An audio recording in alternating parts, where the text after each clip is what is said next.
What if I was to tell you that there was a runner so physiologically gifted that he could essentially run forever? Or there's an athlete that was so disadvantaged that it was never thought possible that he could achieve what he has in endurance sport? Or an athlete whose mindset just might set them apart at the top of the sport? Would you want to know more?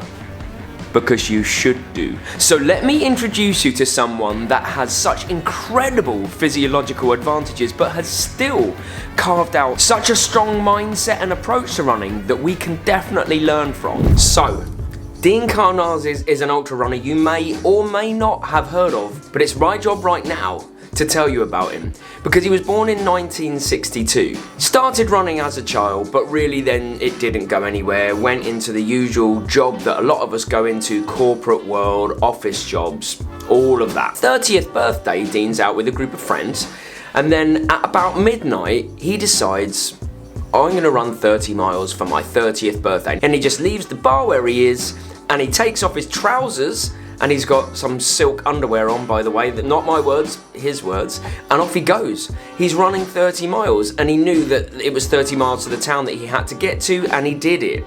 And that was just the start of Dean's proper running journey. Because that was 1992, and it wasn't really until the early 2000s we saw what Dean was truly capable of. I'll reel off a list of some of his achievements. And by the way, even these achievements aren't the thing that I want to tell you about, but it is important to give context. In 2002, he ran the South Pole Marathon. In 2004, he won Badwater Ultramarathon, which is one of the toughest and most famous ultramarathons that there is. In 2005, he ran 350 miles, which is 560 kilometers in 81 hours. You do the math, well, I've done the maths for you. That's about 7 kilometers an hour over more than 3 days. Oh, and guess what? Again, he didn't sleep until the very end. He also did 50 marathons in 50 states over 50 days. And even that, even that's not the thing that fascinates me about Dean.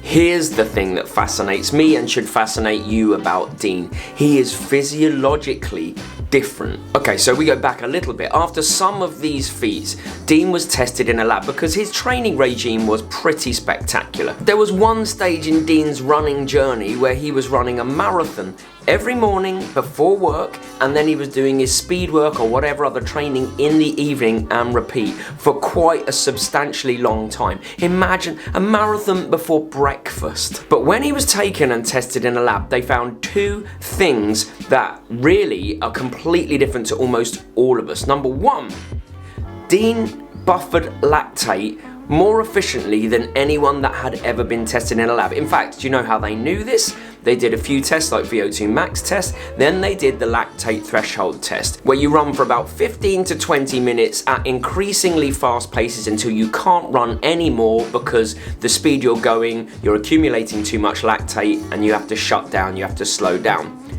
They got to about an hour on Dean's test and just had to shut the test down. He didn't stop, he wasn't even accumulating lactate. And when they tested him a bit further, it showed that his buffering capacity was like nothing they'd ever seen before. So essentially, lactate accumulation in the muscles for Dean doesn't happen. He doesn't slow down like us normal humans, which is pretty unbelievable when you think about it. But this only counts at the top end, like when you are running at intensities that accumulate lactate, right? Then they found out something which I think is even more spectacular. When Dean did his 50 marathons in 50 days in 50 states, they did some testing on him again, and again the results were pretty crazy. This time they were testing for an enzyme called creatine phosphokinase, or CPK we will call it, and it's released into the bloodstream when there's muscle damage, and it's the thing that causes the muscle soreness. Now a normal human like you or me might go from 163 units per litre of CPK when we're not doing a marathon, and to the day after a marathon around 2,400 units of CPK per litre, and then the day after that 1,800, so quite a big difference. When they tested Dean after 8 of the marathons, days back to back, there was almost no change. He was still at the very lowest base level. When they tested him after 25 days of back-to-back marathons, Dean had no more CPK in his system than a person who basically works in an office and walks up and down the halls every day. He was stabilised at about 450 units per litre. The rest of us would be in the thousands. So Dean's body also doesn't produce the enzyme that causes muscle soreness, meaning that day after day after day he can just get back out there and run. Now that is a physiological gift from the running gods. Now it is worth saying as a caveat right here that these physiological advantages would obviously be nothing without Dean's also pretty unbelievable work ethic and his ability to deal with other wear and tear types of pain that are associated with running. This is not just about his physiological advantages, it's a whole package that he's managed to put together, and we can definitely take something from that. And that got me thinking, if you didn't experience pain in a similar way to Dean, what would you do? So I wanted to ask a couple of friends while we were out on a run. Imagine that, like this story is mind-blowing to me that physiologically someone is so gifted that they could in theory just run forever, marathons every day. And it kind of got me thinking, considering we're out for Polly's birthday run and we're with Mikey and Polly, to put them on the spot and ask them, what would you do if you could in theory run forever? What would be the types of things you would do, Mikey? Well, Ben. Well, oh. Dogs. I really like mountains. Yeah. I just don't like running up them. I like getting, so if I could run without any build-up of fatigue, I'd just go and find lots of mountains and just keep running up and down them. You do more ultra marathons with me? I'd love to do ultra marathons, but I've stopped doing them because they hurt. Yeah, that is a really good point though. They do really hurt. And I suppose what Dean has done is still done ultra marathons, but he won't be susceptible to half of the hurts that we're susceptible to. The other ones, like the wear and tear, he'll be susceptible to, but yeah, you're right. Polly, what would you do? So I really like Mikey's answer, and I would definitely do more hill running because I realised the other weekend that I cannot run uphill at all. Yeah, even that slight gradient of Bury round. So I would definitely do that, but also I probably would try a massive ultra marathon. Yeah. Might even try that one that my friend did, that one that's 145 miles. Massive monitor lizard just ran across us. Would you do like the Thames Valley Path or like the Grand Union Canal? Grand Union Canal, that's what my friend did. Yeah. That definitely feel like if you didn't have pain, yes, it'd still be a massive challenge because you'd want to fall asleep. Yeah. And there'd be other pains, but you'd be able to negotiate it a bit better, I think. Yeah, not getting that stitchy feeling. Yeah. I'd definitely try and do a lot more like fast 10Ks because presumably you wouldn't get that agony feeling at the end. Yeah. Oh man, but here's the problem. We do feel pain. So then I started to look into who are some other athletes that do these crazy things, that do experience the same types of pains as us, and what tools do they use to negotiate that pain.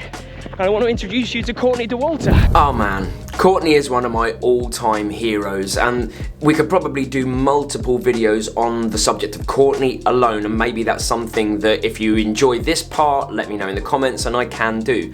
But a brief potted history of Courtney is that she's arguably one of the best ultra runners of all time. Not only has she dominated some of the most famous endurance races like Hard Rock, like Western States 100, like UTMB, oh by the way, all in the same year, but she's also well renowned for her fun-loving, joyful attitude and approach to it all.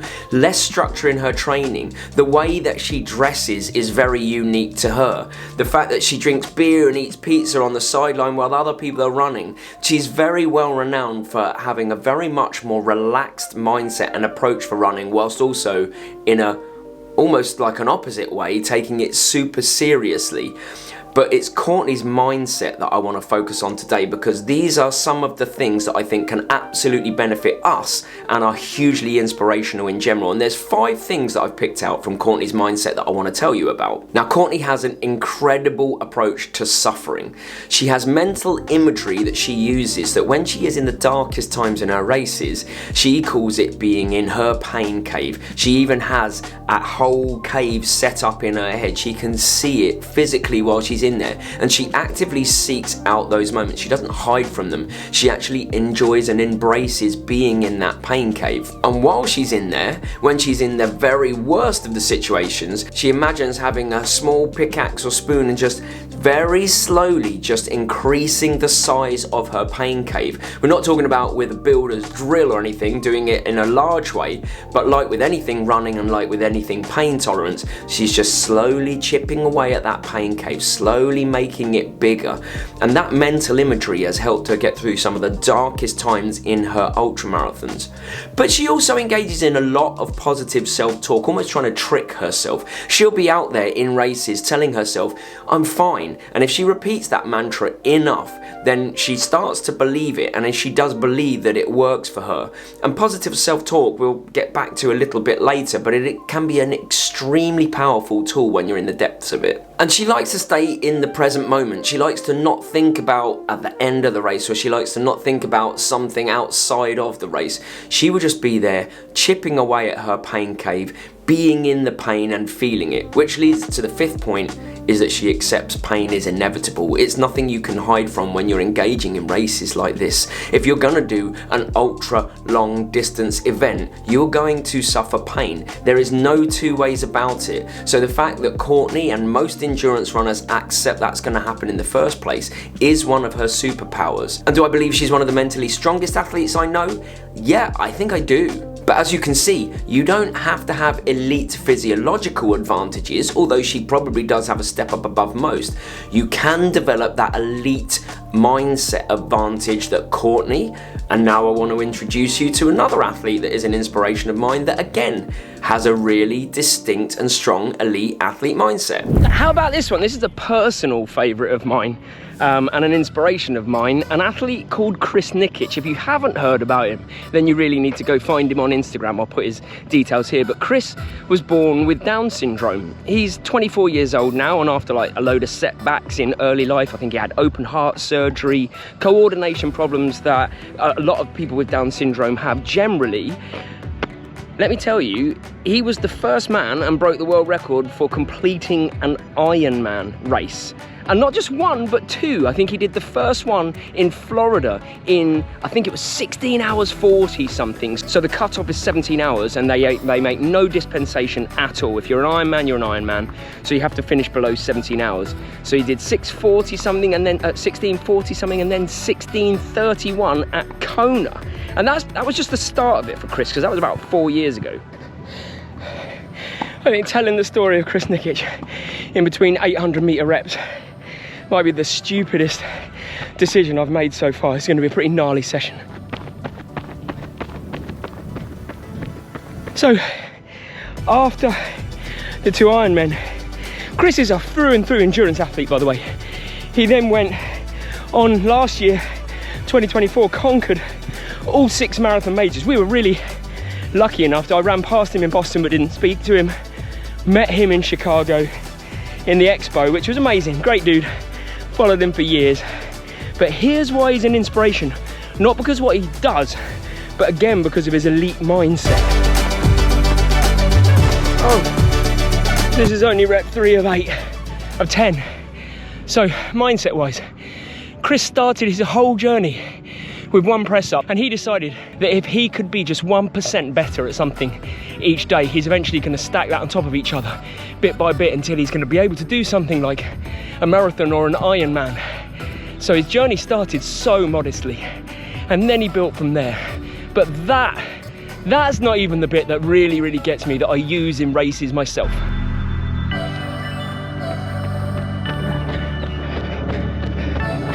Oh God. Okay, what I love about Chris's approach, that has stuck with me, that I take with me into races, is that he qualifies all the pain that he feels in endurance events as fake. That is to say, he's not broken a leg, he's not been punched in the face, he's just experiencing that pain that we all take that's fake, because it kind of, already I'm less than 1 minute from that rep, which I was in a lot of pain, and it's subsiding. So he classes it mentally strong, he classes it with his mental strength as fake pain.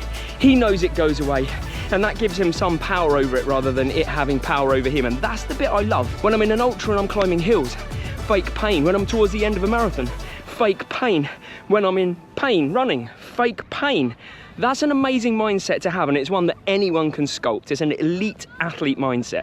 Not gonna lie, that was a pretty grim session, but hopefully you learned a little something about Chris that helps you in your mindset when it comes to endurance events. And he's not done, by the way. He's planning on ultra marathons in the year of 2025, so that's pretty amazing, pretty inspirational. But next I want to quickly talk about how Mary and I have been able to apply all of the lessons we've learned into our own running so that you can as well, because I'm absolutely certain there's something here that anyone can take away and put straight away into their running to foster that elite athlete mindset. So all of that has led us to this point. I can distill what we've just talked about into practicable and personal lessons. I believe that although we all possess completely different genetics, different physiologies, that it's okay. We play the hand that we're dealt, we have to. Did Karno have physiological advantages? Yes. Did that stop him developing his mindset as well? No. Is Courtney's mindset something that sets her apart? Can she go to darker places than most and relish it? I think she can. What we can all do is develop elite mindsets. So what are the common traits that we should be looking for? Firstly, it's acceptance. Dean knows pain is coming. Courtney seeks pain out, plays a game with it. Chris knows it's fake. All of them accept it though. We wouldn't sign up for the races we do and not expect pain. It's part of the journey of finding out who we really are. Secondly, we all employ some kind of positive self-talk. Whilst Courtney says, I'm fine, I've always liked to remind myself that I chose to do this. It brings a smile to my face in the darker times, and it reminds me that it was my stupid choice. Sometimes when it gets hard, we remind ourselves that this is hard, but we do hard things. And again, it brings a smile to our face and makes us feel like rock stars.